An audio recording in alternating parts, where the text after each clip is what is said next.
नमस्कार, आर्या न्यूज देख रहे हैं आप। मैं हूं आपके साथ पल्लवी सिंह। उत्तर प्रदेश की खबरों की ओर नजर डालेंगे। शुरुआत करेंगे उन्नाव से, जहां तेज रफ्तार का कहर देखने को मिला है।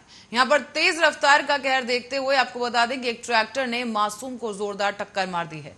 बताया जा रहा है कि ये मासूम अपने घर जा रहा था और उसी वक्त इस बच्चे को अनियंत्रित ट्रैक्टर ने टक्कर मार दी है। साथ ही आपको बताते चले कि इससे मासूम की मौके पर ही मौत हो गई और वहीं इस घटना के बाद से गांव वालों में भारी आक्रोश देखा जा रहा है। चालक पर कार्रवाई की मांग को लेकर ग्रामीण हंगामा कर रहे हैं और मौके पर पहुंची पुलिस ने भी गांव वालों को कार्रवाई का आश्वासन देकर मामला शांत करवाया।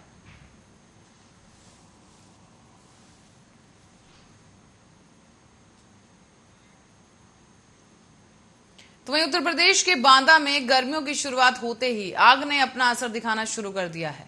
आपको बता दें, आग का रुद्र रूप देखने को मिल रहा है और आपको ये भी बता दें कि पूरा मामला बांदा जिले के जौहरी ग्राम पंचायत का है, जहां पर देर रात को 12 बजे पप्पू, राजकुमार और कैलाशी नाम के लोगों के घर में आग लग गई। इसकी वजह से लाखों रुपए का सामान जलकर खाक हो गया।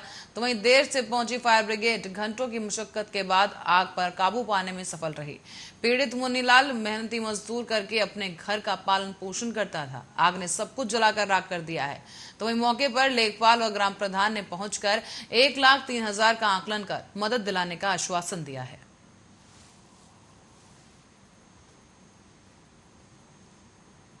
और यहाँ बल्लू पुत्र विश्वनाथ के जो है मकान में आज दोपहर में लगभग 3 बजे आग लग गई है अज्ञात कारणों से जो है, जिसमें उसकी एक भैंस झुलस के मर गई है और भैंस को बचाने में जो है बल्लू और उसकी पत्नी जो है ग्राम जौरही में जी पप्पू सनाप राम हित जी जाट लोहार जी निवासी ग्राम जौरही सर रिहायशी घर। जी आकलन लगाया होगा कितने तक का नुकसान हुआ होगा इनका? इनका लगभग जो है 1,03,000 रुपए का नुकसान हुआ। कब की घटना है? इसका किस तरह आग लगी है आपके घर में? आग ये दीपक की वजह से लगी, नवरात्रि की वजह से, जोत जलाने की वजह से। अच्छा, कितना नुकसान हुआ होगा आपका? नुकसान इतना ही हुआ 1,30,000 का। करते क्या हैं आप? यही मजदूरी का काम करता हूँ साहब। मजदूरी करते हैं? हाँ जी। घर में खाने पीने का सामान जल गया है आपका? हाँ, सब कुछ जल गया साहब। खाने पीने के लिए क्या कर देंगे आप? तो खाने पीने का जो अब कोटे से मिलेगा जो आप जो। और वहीं खाद्य पदार्थों और ईंधन की महंगाई का बोझ झेल रही जनता एक बार फिर से आक्रामक हो गई है। जनता को एक झटका लगा है और उत्तर प्रदेश सरकार ने राज्य के निजी स्कूलों को अब फीस में वृद्धि करने की भी अनुमति दे दी। मिली जानकारी के अनुसार राज्य सरकार के इस फैसले से निजी स्कूलों की फीस में 9.5% की बढ़ोतरी हो गई। बता दें कि यूपी सरकार ने फीस बढ़ाने के लिए साल 2019 और 20 के शैक्षणिक सत्र को आधार वर्ष यानी बेस ईयर मानने का निर्देश दिया है। अगर फीस बढ़ाने के पीछे की बात की जाए तो ये गणित समझा जाए तो सरकारी आदेश में एक उदाहरण के जरिए इसे समझाने की कोशिश की गई है। आदेश में उदाहरण के तौर पर बताया गया है कि शैक्षणिक वर्ष 2019 और 2022 में एक्स वार्षिक शुल्क होने की दशा में शैक्षणिक सत्र 2022-23 में शुल्क वृद्धि नवीनतम उपभोक्ता मूल्य सूचांक के आधार पर वार्षिक वृद्धि की गणना की जाए। आदेश में कहा गया है कि छात्रों से साल 2019 और 22 में लिए गए वार्षिक शुल्क एक्स के 5% से अधिक की वृद्धि न की जाए। महामारी एक्ट खत्म होने के चलते अब शिक्षा विभाग ने फीस बढ़ाने पर लगी हुई रोक को हटा दिया है। अपर मुख्य सचिव माध्यमिक शिक्षा आराधना शुक्ला ने फीस बढ़ोतरी का आदेश जारी कर दिया है और यूपी में साल 2019-20 के सत्र के बाद फीस नहीं बढ़ाई गई थी। आदेश के अनुसार अब साल 2019-20 के फीस स्ट्रक्चर को आधार वर्ष लेते हुए शुल्क वृद्धि होगी। साथ ही आपको बता दें कि इस आदेश में कहा गया है कि अगर किसी छात्र संरक्षक अभिभावक अध्यापक एसोसिएशन को इस फैसले से या बढ़े गए शुल्क से समस्या है तो जिला शुल्क नियामक समिति को शिकायत कर सकेंगे।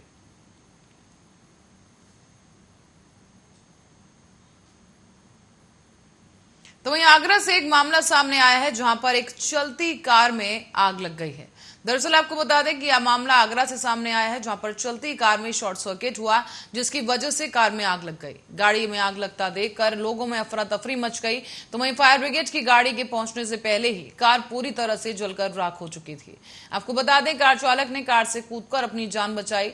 तस्वीरें आपको दिखा रहे हैं जहां पर आग लगी है और फायर ब्रिगेड की जो टीम है वो वहां पहुंच गई है। बुझाने का कोशिश की जा रही है आग को, लेकिन आग से गाड़ी पूरी तरह से जल चुकी है। फायर ब्रिगेड की टीम जब तक वहां पहुंची गाड़ी जलकर राख हो चुकी थी।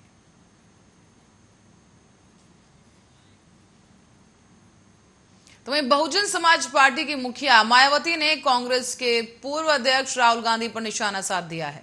दरअसल उन्होंने राहुल गांधी के उस बयान पर प्रतिक्रिया दी है जिसमें उन्होंने कहा था कि यूपी में जो सियासत चल रही है और यूपी चुनाव के दौरान वो बसपा के साथ गठबंधन चाहते थे, लेकिन पूर्व सीएम ने कोई जवाब नहीं दिया।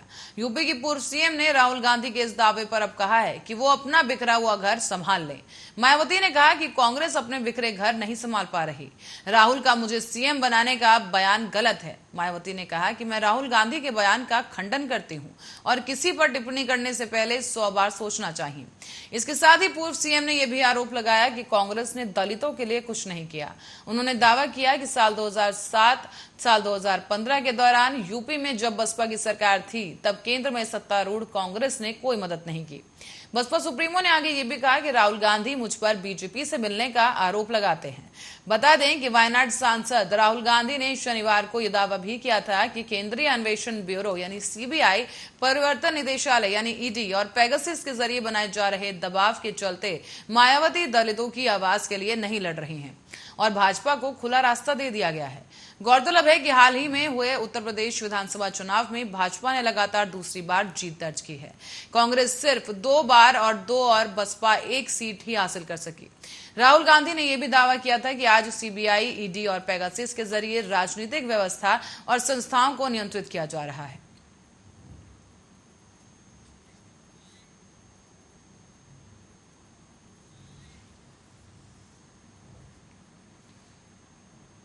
तो वहीं बिजनौर में जंगल में काम करने गई मूक बधिर युवती को अकेला पाकर कुछ लोगों ने, जो कि पड़ोस के ही थे, उन 3 लोगों ने उसका रेप कर दिया है। बदहवास हालत में घर पहुंची युवती ने इशारों से एक आरोपी को बताया और इसी के साथ ही पुलिस ने पीड़ित परिजनों की तहरीर पर यह मामला दर्ज कर आरोपियों के खिलाफ संगीन धाराओं में केस दर्ज कर आरोपी को गिरफ्तार कर लिया है। जबकि आपको बता दें कि इस प्रकरण में शामिल 2 आरोपी अभी भी मौके से फरार बताए जा रहे हैं, जिनकी तलाश की जा रही है। बिजनौर के चांदपुर थाना क्षेत्र के एक गांव परिवार की मूक बधिर युवती के साथ ये घटना हुई है, जहां आपको बता दें ये युवती अपने खेत से जानवरों के लिए चाला लेकर घर जा रही थी। इसी दौरान 3 युवकों ने उसे अकेली देखा और उसे उठाकर खेत में ले गए और वहां पर उसके साथ दुष्कर्म की घटना को अंजाम दिया गया। पीछे से आ रही पीड़िता का भाई शोर सुनकर घटनास्थल पर पहुंचा, जिसके बाद उसने शोर मचा दिया और गांव के युवक को ग्रामीणों ने दबोच लिया, जबकि उसकी 2 अन्य साथी भाग निकले। वारदात की जानकारी भाई ने पिता को दी, जिसके बाद परिजन ग्रामीणों के साथ थाने पहुंचे और थाने पहुंचकर आरोपियों के खिलाफ तहरीर दी गई, साथ ही न्याय की गुहार भी लगाई गई है। उधर पुलिस द्वारा इस मामले की गंभीरता को देखते हुए पिता की तहरीर के आधार पर मुकदमा दर्ज कर लिया गया है। साथ ही पीड़िता को मेडिकल के लिए भी भेज दिया गया। पुलिस ने नामजद मूक बधिर युवती को हिरासत में ले लिया है और जबकि 2 अन्य आरोपी अभी भी फरार चल रहे हैं, जिनकी तलाश की जा रही है।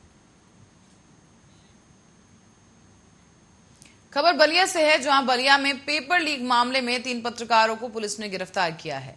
इसी के विरोध में अब साथी पत्रकारों में बालेश्वर मंदिर में डीएम और एसपी के सिद्धि के लिए हवन किया गया है।